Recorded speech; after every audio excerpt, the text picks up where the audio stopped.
បាទជំរាបសួរបងប្អូនខ្ញុំមកជួបបងប្អូនសារជាថ្មីទៀតហើយបងប្អូនថ្ងៃនេះខ្ញុំនាំ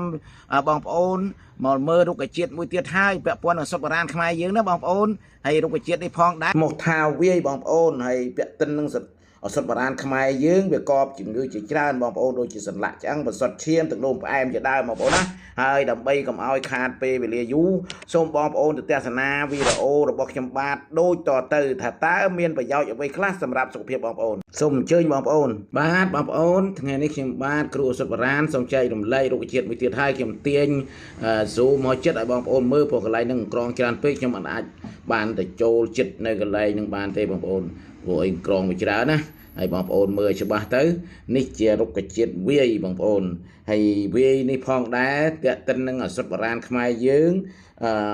មួយបងប្អូនណាត្រូវនឹងសន្លាក់ឆ្អឹងបើសិនណាបងប្អូនមានជំងឺសន្លាក់ឆ្អឹងចុកចាប់ក្បាលជង្គង់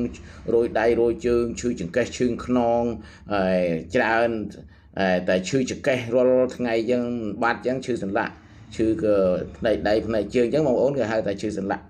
ដៃសន្លាក់ជើងសន្លាក់ឆ្អឹងហ្នឹងណាបងប្អូនយកទៅប្រើទៅហើយដាំទៅ2 3ឆ្នាំទៅបងប្អូនជាហើយជំងឺសន្លាក់ឆ្អឹងសម្រាប់ឱសថវាយនេះបងប្អូនហើយមួយទៀតបងប្អូនណាវាធ្វើឲ្យបន្សុទ្ធឈាមបងប្អូនមានន័យថាឈាមអាក្រក់វាបន្សុទ្ធទៅឲ្យឈាមល្អហើយសម្រាប់បម្រើសារពាង្គកាយរបស់យើងនៅក្នុងសារពាង្គកាយរបស់យើងទទួលយកនៅឈាមល្អឈាមណាមិនល្អថ្នាំជាឱសថហ្នឹងវាប្រសុទ្ធចេញមកបញ្ចេញចោលតាមកម្រងនោមរបស់យើងនោមចោលដើម្បីវាប្រសុទ្ធយកទៅឈាមល្អដើម្បីបម្រើសារពាង្គកាយរបស់យើងហ្នឹងថ្នាំវាយនេះបងប្អូនណាឱសថវាយនេះទី3បងប្អូនណាជាថ្នាំទឹកនោមផ្អែមបងប្អូនយកទៅប្រើទឹកនោមផ្អែមប្រើដោយដាក់តែ2 3ឆ្នាំបានហើយបងប្អូនណានឹងកម្រិតជាតិស្ករចុះជារំខានហើយចុះលឿនទៀតបងប្អូនហើយការដាក់ការលាយបងប្អូនដាក់តែ15 ក្រាមទៅ20 ក្រាមបានហើយបងប្អូនវាយនេះហើយបងប្អូនដាំពិសាទទួលទានរាល់ថ្ងៃទៅជាតិស្ករនឹងចុះបន្តិចម្ដងថ្នាំឱសថបុរាណបងប្អូនណាវាមិនមែនដាក់ភ្លាមបាត់ភ្លាមទេវាជាការទៅព្យាបាលមានន័យថាវាមិនមែនថ្នាំស្ពឹកថ្នាំអីទេថ្នាំឱសថបុរាណនេះគឺវាទៅព្យាបាលសរីរាង្គណាដែលវាខូចឧទាហរណ៍ថាទឹកនោមផ្អែមអញ្ចឹងវាខូចនៅលំពែងវាទៅជួសជុលលំពែងហើយវាធ្វើឲ្យលំពែងហ្នឹងវាមានកម្លាំងវិញវាបង្កើតអាំងស៊ីលីនបានគ្រប់គ្រាន់វាទៅទប់ចាប់ជាតិស្ករចុះមកវិញវាគ្រប់គ្រងជាតិស្ករបានល្អប្រសើរហើយដូចជាសារពាង្គកាយយើងជាសះស្បើយទៅវាធ្វើឲ្យលំពែងវាជាហើយបានវាគ្រប់គ្រងជាតិស្ករបានកាលណាលំពែងវាលាកលំពែងវាឈឺលំពែងវាខ្សោយវាគ្រប់គ្រងជាតិស្ករអត់បានទេ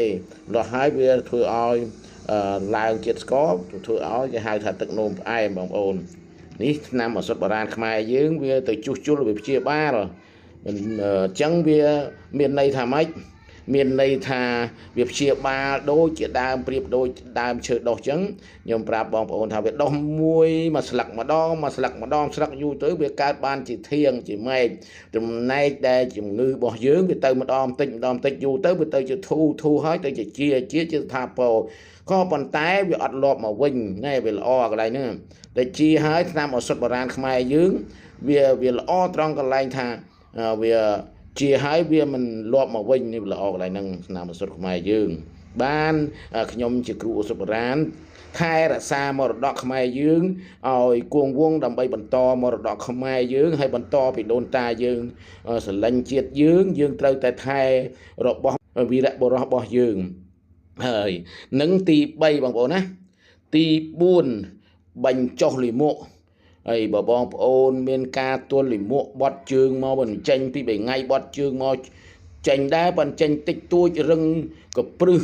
ដូចអាចផ្សាយអញ្ចឹងបងប្អូនហើយពិបាកបត់ជើងដោយសារ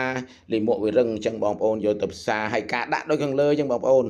យកទៅភាសាទទួលទានទៅធ្វើឲ្យបន្ទន់លិមួកស្រួលហើយកាយតែហូបច្រើនពេកវាទន់ខ្លាំងបងប្អូនឈប់ទៅកណាល្មមទាំងបាត់ជើងមកស្រួលហើយឈប់ហូបក៏បានដែរចង់និយាយចឹងណាហើយបើសិនជាបងប្អូនមើលថាមានប្រយោជន៍សម្រាប់សារពាង្គកាយហើយសម្រាប់រោគគាវិជាធិថ្ងៃក្រោយបងប្អូនជួបប្រទះលោកគ្រូមិនឲ្យបន់ឲ្យបងប្អូនឈឺទេប៉ុន្តែរូបមនុស្សមួយវាត្រូវតែមានរោគសង្កត់ហើយរោគសង្កត់đóវាឈឺអញ្ចឹងបើសិនជួបប្រទះបងប្អូនយកទៅដាក់ទៅវាមិនខាតថវិកានៅចិត្តនឹងទេស្រួលរកបងប្អូនណាហើយបើសិនជាបងប្អូនមើលថាមានប្រយោជន៍សូមបងប្អូនចុច like ចុច share ចុច subscribe ឲ្យលោកគ្រូបានម្នាក់មួយផងបងប្អូនដើម្បីលោកគ្រូមានទឹកចិត្តដើរផ្ដិតរូបភាពថ្នាំដែលប្រកែ